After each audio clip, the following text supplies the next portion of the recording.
Hello મિત્રો, કેમ છો? સરસ્વતી માધ્યમિક કન્યા વિદ્યા મંદિર નવા તોરાળાના ઓનલાઈન શિક્ષણમાં આપ સર્વેનું સ્વાગત છે. ધોરણ 8 વિષય ગણિત, પ્રકરણ નંબર 3 ચતુષ્કોણની સમજ.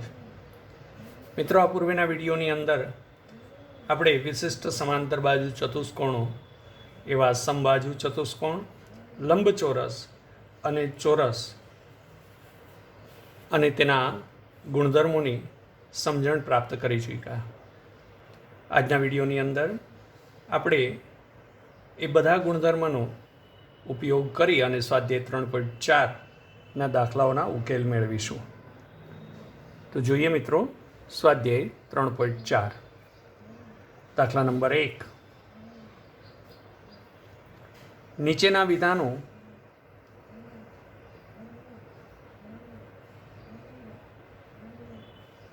સાચા છે કે ખોટા તે જણાવો.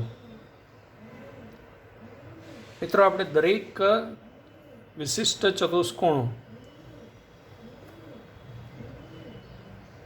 વિશિષ્ટ સમાંતર બાજુ ચતુષ્કોણના ગુણધર્મને ધ્યાનમાં રાખી અને દરેક પ્રશ્નના જવાબ આપીશું. પહેલો પેટા પ્રશ્ન: દરેક લંબચોરસ એ ચોરસ છે. મિત્રો, દરેક લંબચોરસ એ ચોરસ છે. આ વિધાન ખરું છે કે ખોટું?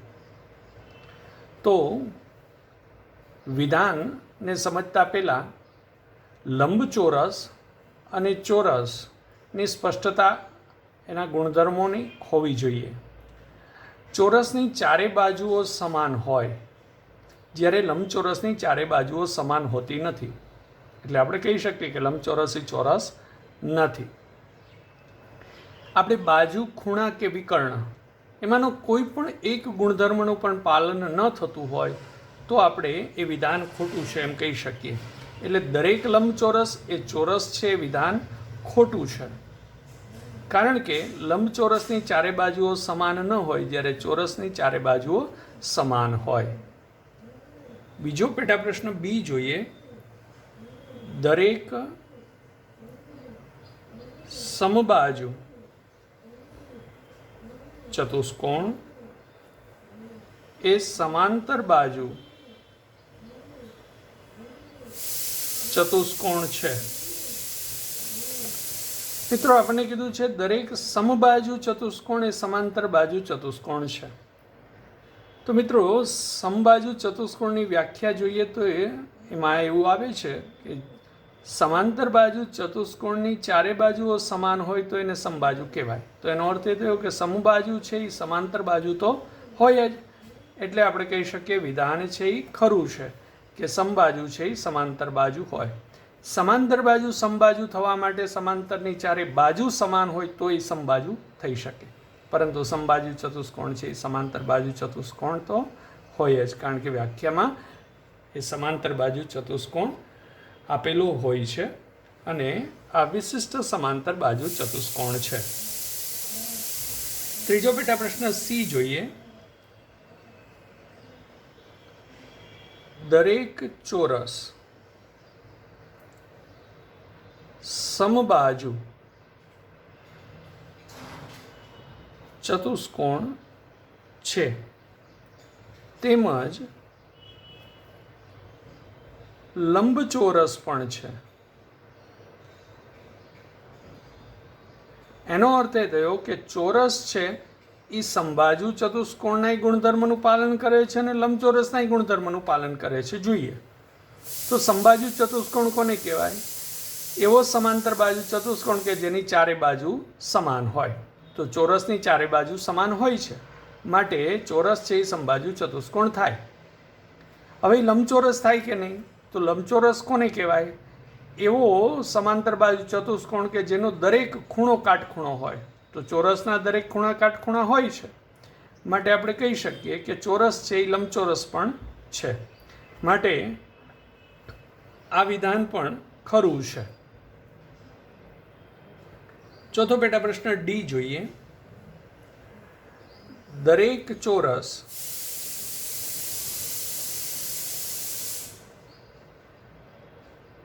સમાંતર બાજુ ચતુષ્કોણ નથી.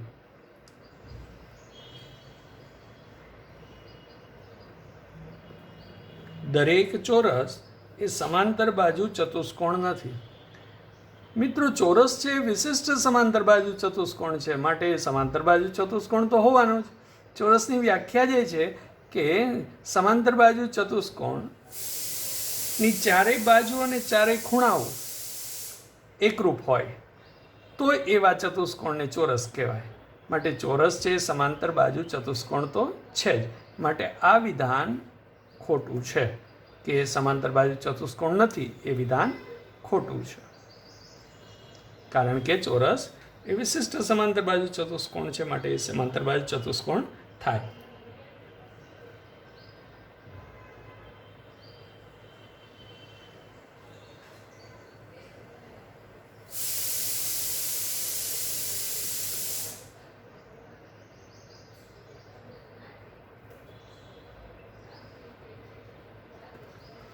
મિત્રો, પાંચમો પેટા પ્રશ્ન ઈ જોઈએ. દરેક પતંગાકાર ચતુષ્કોણ સમબાજુ ચતુષ્કોણ છે. મિત્રો, પતંગાકાર ચતુષ્કોણ છે એની પાસેની બાજુની બે જોડ સમાન હોય, જ્યારે સમબાજુ ચતુષ્કોણની ચારે બાજુ સમાન હોય. પતંગાકાર ચતુષ્કોણની ચારે બાજુઓ સમાન હોતી નથી, માટે પતંગાકાર ચતુષ્કોણ છે સમબાજુ ચતુષ્કોણ થાય, એ વિધાન ખોટું.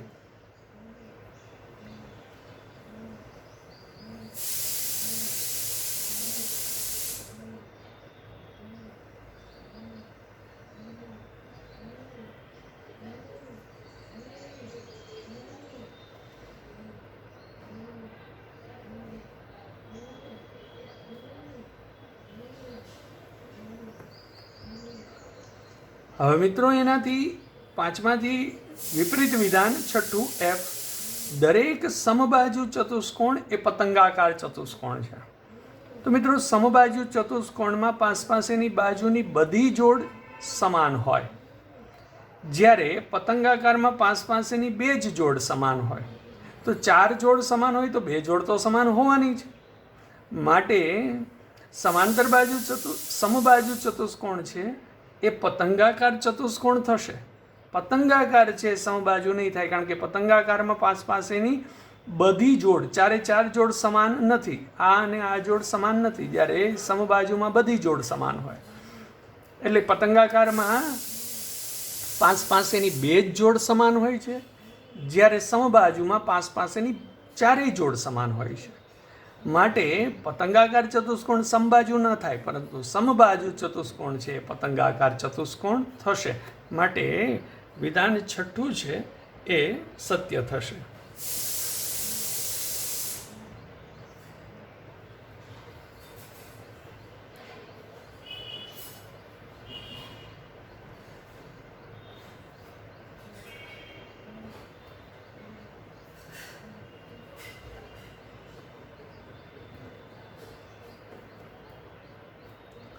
એ જ રીતે મિત્રો, આપણે સાતમો વિધાન જોઈએ તો દરેક સમાંતર બાજુ ચતુષ્કોણ એ સમલંબ ચતુષ્કોણ છે.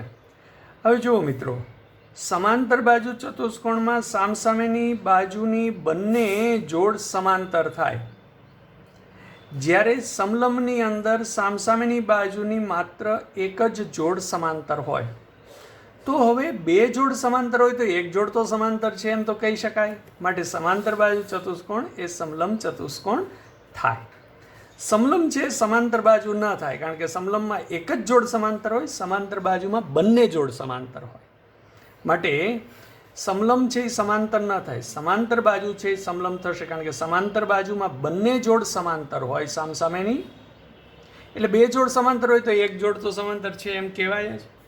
માટે સમાંતર બાજુ ચતુષ્કોણ એ સમલંબ ચતુષ્કોણ થશે.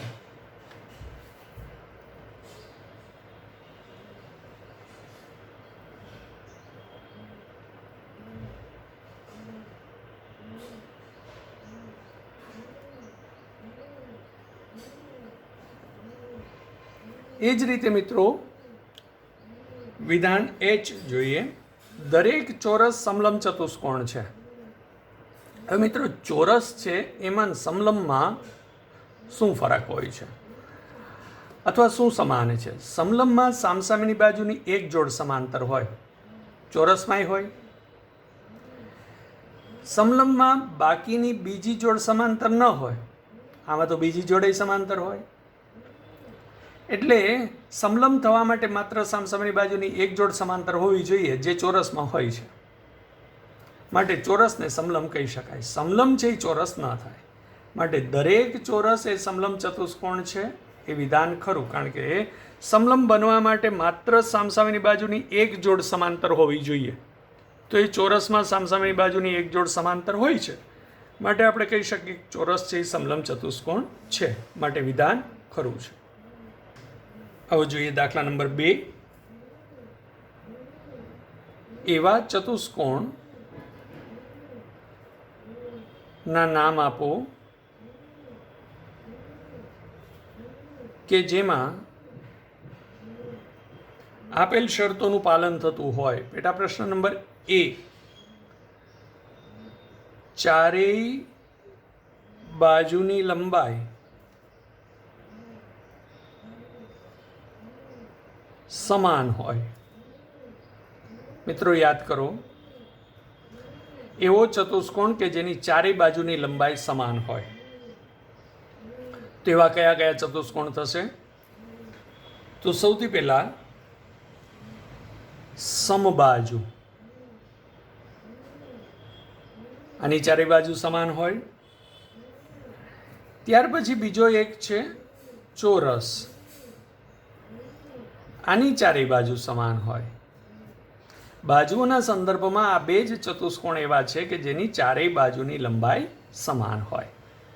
માટે એવા ચતુષ્કોણના નામ આપીએ કે જેની ચારેય બાજુની લંબાઈ સમાન હોય, તો એવા બે ચતુષ્કોણ થશે. એક સમબાજુ અને એક ચોરસ. બીજો પેટા પ્રશ્ન B જોઈએ.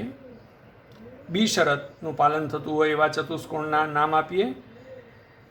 ચાર ખૂણા કાટખૂણા હોય એવો ચતુષ્કોણ કે જેના ચારેય ખૂણા કાટખૂણા હોય. તો મિત્રો એક તો આપણી વ્યાખ્યામાં આવે છે લંબચોરસ. લંબચોરસ એવો સમાંતર બાજુ ચતુષ્કોણ કે જેનો દરેક ખૂણો કાટખૂણો હોય. એક ખૂણો કાટખૂણો હોય એટલે ચારેય ખૂણા કાટખૂણા થાય. તો લંબચોરસ છે એના ચારેય ખૂણા કાટખૂણા હોય. અને બીજી વ્યાખ્યા ચોરસની છે કે એવો લંબચોરસ કે જેની ચારેય બાજુ સમાન હોય અને ચોરસ કહેવાય.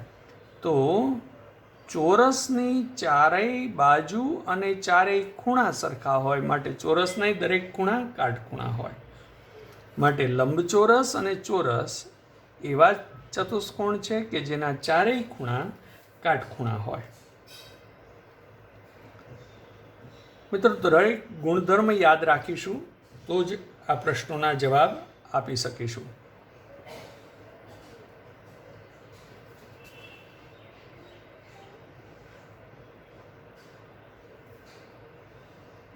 હવે આવે છે દાખલા નંબર 3.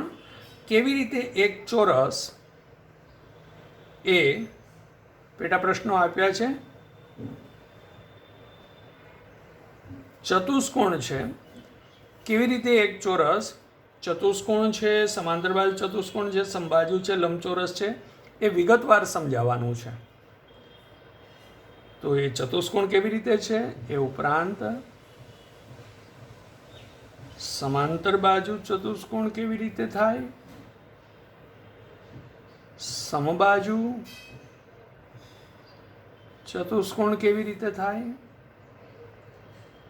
અને એ લંબચોરસ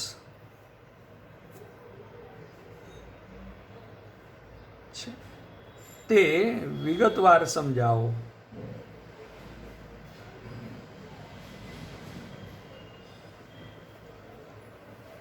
આપણે ઉકેલને સમજીએ.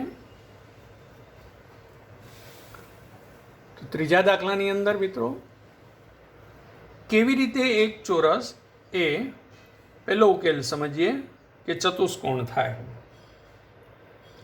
તો ચોરસ છે ચતુષ્કોણ થવા માટે ચતુષ્કોણ કોને કહેવાય? જેની ચારેય બાજુઓ હોય. તો આપણે કહી શકીએ કે ચોરસને ચારેય બાજુ હોય છે, તેથી તે ચતુષ્કોણ છે. એટલે આપણે કહી શકીએ કે ચોરસ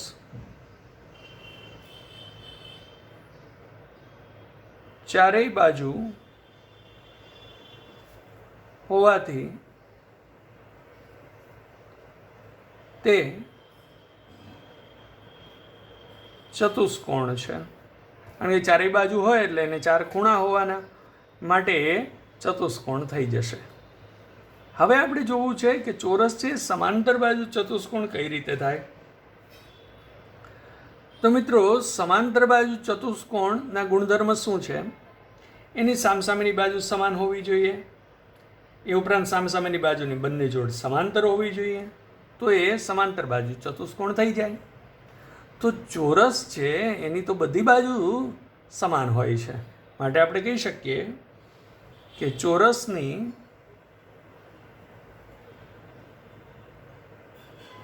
સામસામેની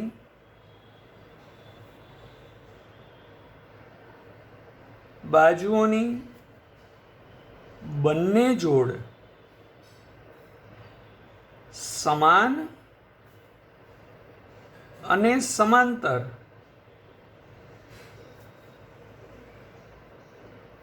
હોવાથી તે સમાંતર બાજુ ચતુષ્કોણ છે. કારણ કે ચોરસની તો બધી બાજુઓ સામસામેની બાજુની બંને જોડ સમાન હોય, જ્યારે સમાંતર બાજુ ચતુષ્કોણની પણ સામસામેની બંને જોડ સમાન હોવી જોઈએ. એ ઉપરાંત સમાંતર હોવી જોઈએ. તો ચોરસની બધી બાજુઓ સામસામેની બાજુઓની બંને જોડ સમાંતર હોય છે, માટે ચોરસ છે સમાંતર બાજુ ચતુષ્કોણ થશે. હવે આવે છે ચોરસ છે સમબાજુ ચતુષ્કોણ કઈ રીતે થાય? તો સમાંતર બાજુ ચતુષ્કોણની ચારેય બાજુ સરખી હોય તો એને સમબાજુ કહેવાય. તો આપણે કહી શકીએ ચોરસની ચારેય બાજુ સમાન હોવાથી તે સમબાજુ ચતુષ્કોણ છે. કારણ કે સમબાજુ ચતુષ્કોણમાં ચારેય બાજુ સમાન હોવી જોઈએ, જે ચોરસમાં ચારેય બાજુ સમાન હોય છે, માટે સમબાજુ ચતુષ્કોણ કહેવાય. હવે આવે છે સમબાજુ ચોરસ છે એ લંબચોરસ કઈ રીતે કહેવાય? તો લંબચોરસ થવા માટે એના દરેક ખૂણા કાટખૂણા થવા જોઈએ. તો ચોરસના દરેક ખૂણા કાટખૂણા હોય છે. ચોરસના દરેક ખૂણા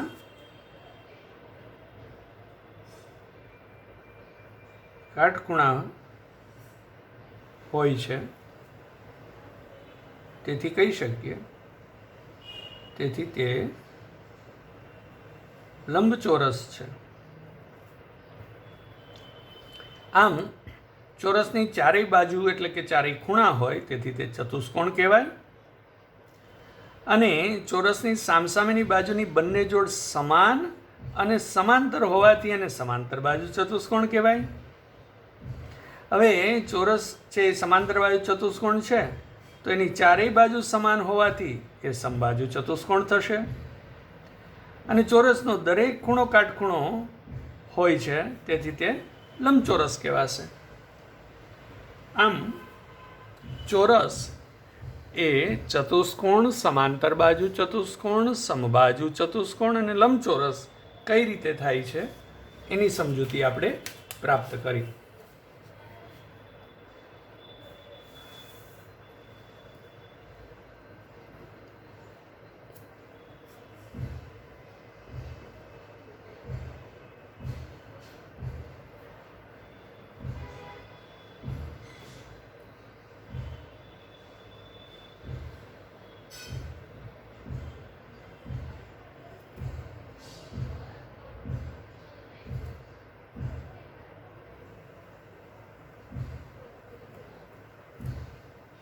મિત્રો દાખલા નંબર 4માં જોઈએ તો નીચે દર્શાવ્યા મુજબ વિકર્ણ ધરાવતા ચતુષ્કોણના નામ આપો. પહેલો પેટા પ્રશ્ન, વિકર્ણો પરસ્પર દુભાગે. હવે વિકર્ણો પરસ્પર દુભાગે એવા ચતુષ્કોણો કયા કયા કે જેના વિકર્ણ એ પરસ્પર દુભાગે? તો મિત્રો પેલી વસ્તુ સમજો કે એક તો સમાંતર બાજુ ચતુષ્કોણ, એના વિકર્ણો પરસ્પર દુભાગે. બીજો સમબાજુ ચતુષ્કોણ, જેના વિકર્ણો પરસ્પર દુભાગે. ત્રીજો લંબચોરસ,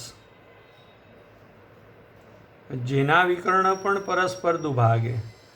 અને ચોથો આવે ચોરસ, જેના વિકર્ણ પર પરસ્પર દુભાગે છે. તો આ ચારેય ચતુષ્કોણ એવા છે કે જેના વિકર્ણ છે પરસ્પર દુભાગે છે. તો એના નામ થયા. બીજો પેટા પ્રશ્ન જોઈએ કે જેના વિકર્ણો પરસ્પર ના લંબ દ્વિભાજક હોય.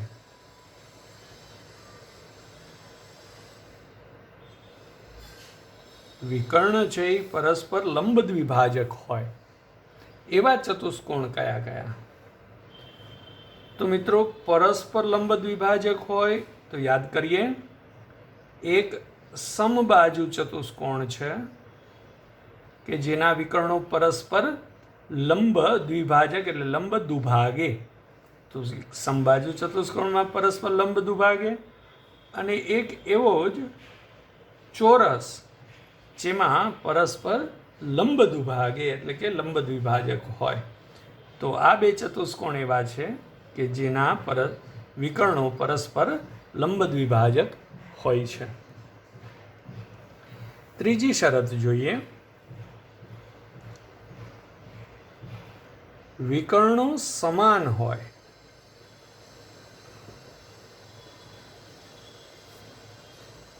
એવા ચતુષ્કોણ કે જેના વિકર્ણો સમાન હોય.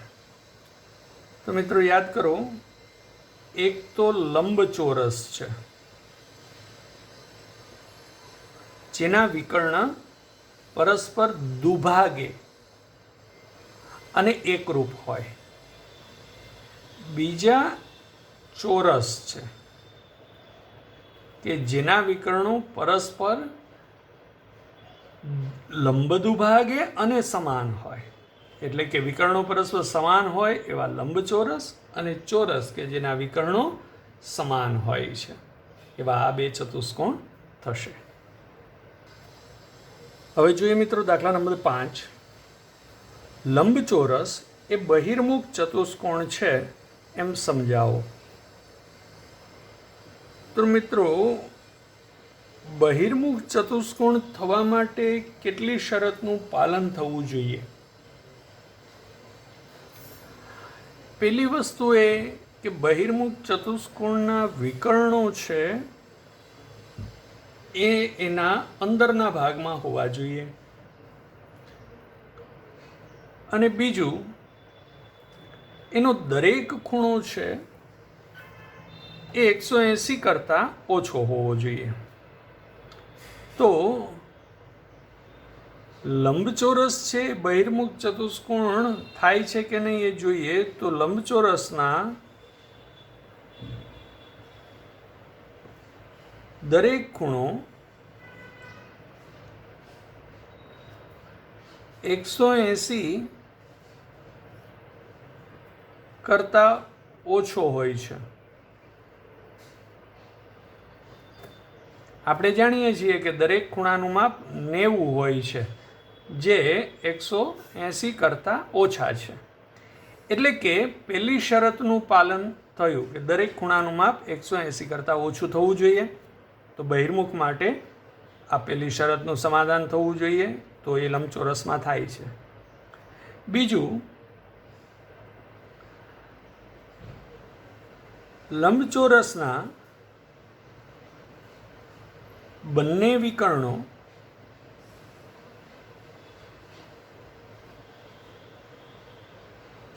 તેના અંદરના ભાગમાં હોય છે. તો આપણે જાણીએ છીએ કે લંબચોરસ હોય તો એનો દરેક ખૂણો કાટખૂણો હોય અને એના દરેક વિકર્ણ એ અંદરના ભાગમાં આવેલા હોય. માટે બંને શરતોનું પાલન થાય છે. તો આપણે કહી શકીએ કે તેથી લંબચોરસ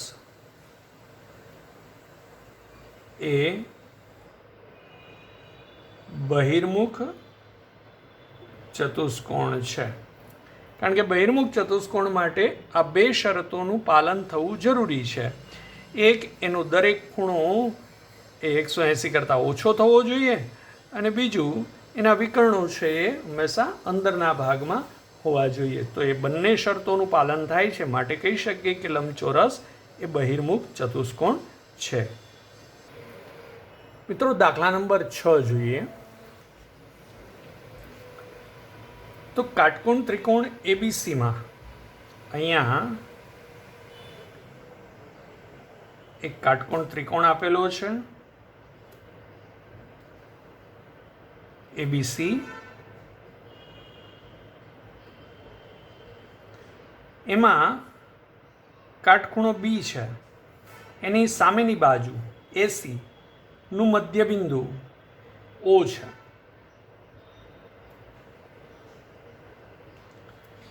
તો હવે આપણને કૌંસમાં કીધું છે કે અહીં તૂટક રેખા છે એ તમારી સહાયતા માટે આપેલી છે. અહીંયા તૂટક રેખા એ આ છે.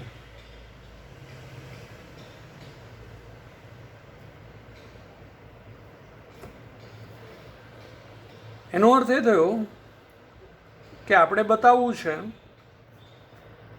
કે કાટકોણ ત્રિકોણ એબીસીમાં ઓ બિંદુ છે એ જો કાટખૂણાની સામેની બાજુ એટલે કે એસી કર્ણનું મધ્યબિંદુ ઓ હોય તો એ બી અને સીથી સમાન અંતરે છે. એટલે કે આપણે ઓએ, ઓસી અને ઓબી એ સમાન બતાવવું છે. તો એ સમાન બતાવવા માટે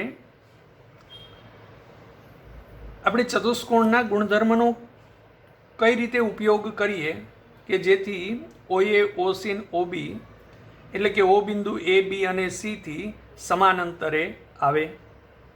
તો આપણને અહીંયા ત્રુટક રેખા એવી રીતે લીધી છે. તો આપણે જેનો ઉપયોગ કરીએ છીએ એ વાત કરીએ કે કાટકોણ ત્રિકોણ એબીસીમાં ઓએ એસી નું મધ્યબિંદુ છે એ આપણને આપેલું છે. તો હવે બિંદુ ડી એક કિરણ બીઓ પર એવું મળે કે જેથી ઓબી બરાબર ઓડી થાય. આપણે આ કિરણ પર અનન્ય બિંદુ પ્રાપ્તિના ગુણધર્મનો ઉપયોગ કરીએ છીએ કે બીઓ કિરણ એવું લઈએ કે જેમાં ડી બિંદુ આપણને ઓબી બરાબર ઓડી થાય એવું બિંદુ ડી મળે છે. હવે સીડી અને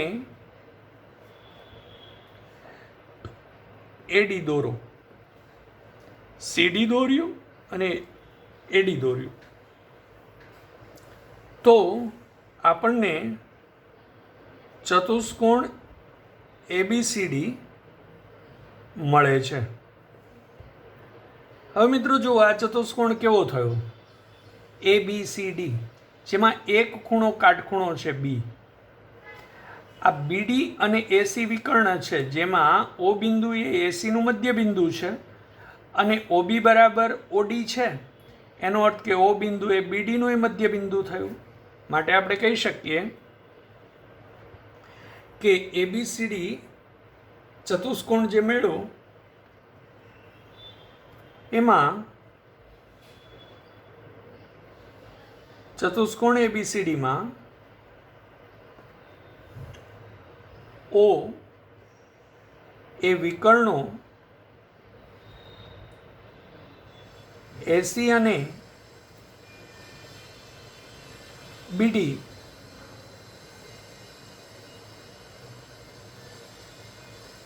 નું મધ્ય બિંદુ છે. માટે કહી શકીએ કે વિકર્ણો પરસ્પર દુભાગે છે. તેથી ચતુષ્કોણ એબીસીડી એ સમાંતર બાજુ ચતુષ્કોણ થયો.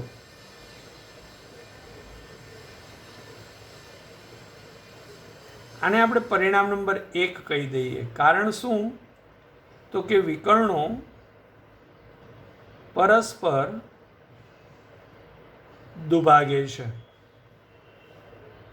માટે એ ચતુષ્કોણ એબીસીડી એ સમાંતર બાજુ ચતુષ્કોણ થયો. હવે આપણને આપેલું છે ખૂણો બી એ કાટખૂણો છે. એટલે આપણે કહી શકીએ તેથી પરંતુ ખૂણો બી કાટખૂણો છે. એટલે સમાંતર બાજુ ચતુષ્કોણમાં એક ખૂણો કાટખૂણો હોય તો દરેક ખૂણા કાટખૂણા થાય. તેથી ચતુષ્કોણ એબીસીડી એ લંબચોરસ છે.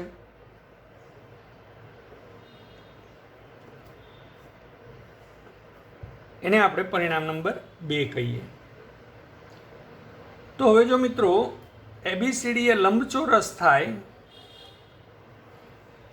તો આપણે કહી શકીએ કે એના વિકર્ણો એકરૂપ હોય. તેથી એસી બરાબર બીડી થાય. વિકર્ણો એકરૂપ હોય છે લંબચોરસમાં. હવે જો એસી બરાબર બીડી થાય તો આપણને ઓબી અને ઓડી સમાન હતા. ઓ છે એ એસીનું મધ્યબિંદુ હતું માટે ઓએ અને ઓસી સરખા હતા. એટલે કે ઓએ બરાબર ઓસી હતું અને ઓબી બરાબર ઓડી હતું. હવે એસી અને બીડી વિકર્ણ સરખા થઈ ગયા તો આ ચારેય સરખું થઈ ગયું. એટલે કે ઓએ બરાબર ઓબી બરાબર ઓસી બરાબર ઓડી થઈ ગયું. કારણ કે જેટલું ઓએ છે એટલું જ ઓબી થશે, કારણ કે પરસ્પર દુભાગે છે ઓ બિંદુમાં. તો આખા બીડીનું અડધું ઓબી છે તો આખા એસીનું અડધું ઓએ થાય. માટે ઓબી ને ઓએ બંને સરખા થાય. એટલે ઓએ ઓબી ઓસી ને ઓડી સરખું થાય. તો આપણે કહી શકીએ કે ઓ એ ઓ બી ઓ સી સરખું છે માટે ઓ બિંદુ એ બી સીથી સમાન અંતરે છે. તેથી બિંદુ ઓ એ બી અને સીથી સમાન અંતરે આવેલું છે. તો આ રીતે મિત્રો આપણે સાબિત કરી શકીએ કે સમાન અંતરે આવેલું છે. સમજાયું મિત્રો? ફરીથી પુનરાવર્તન કરી લેજો એટલે કોઈ અસ્પષ્ટતા ન રહે. અહીંયા મિત્રો આપણું સ્વાધ્યાય 3.4 પૂર્ણ થાય છે અને અહીંયા આપણું પ્રકરણ પણ ત્રીજું પ્રકરણ ચતુષ્કોણની સમજ અહીંયા પૂર્ણ થાય છે. મિત્રો દરેક ચતુષ્કોણ વિશિષ્ટ બહિર્મુખ ચતુષ્કોણ અથવા તો વિશિષ્ટ સમાંતર બાજુ ચતુષ્કોણના દરેક ગુણધર્મ છે એને યાદ રાખશો અને પુનરાવર્તન કરતા રહેજો. પ્રેક્ટિસ વર્કના સ્વાધ્યાયો જાતે ગણવાનો પ્રયત્ન કરશો મિત્રો. કોઈ દાખલાઓ ન થાય તો અમારો વોટ્સએપના માધ્યમથી સંપર્ક કરજો. અમે એના ઉકેલો આપના સુધી પહોંચાડશું. સ્વસ્થ રહેજો મિત્રો. આવજો.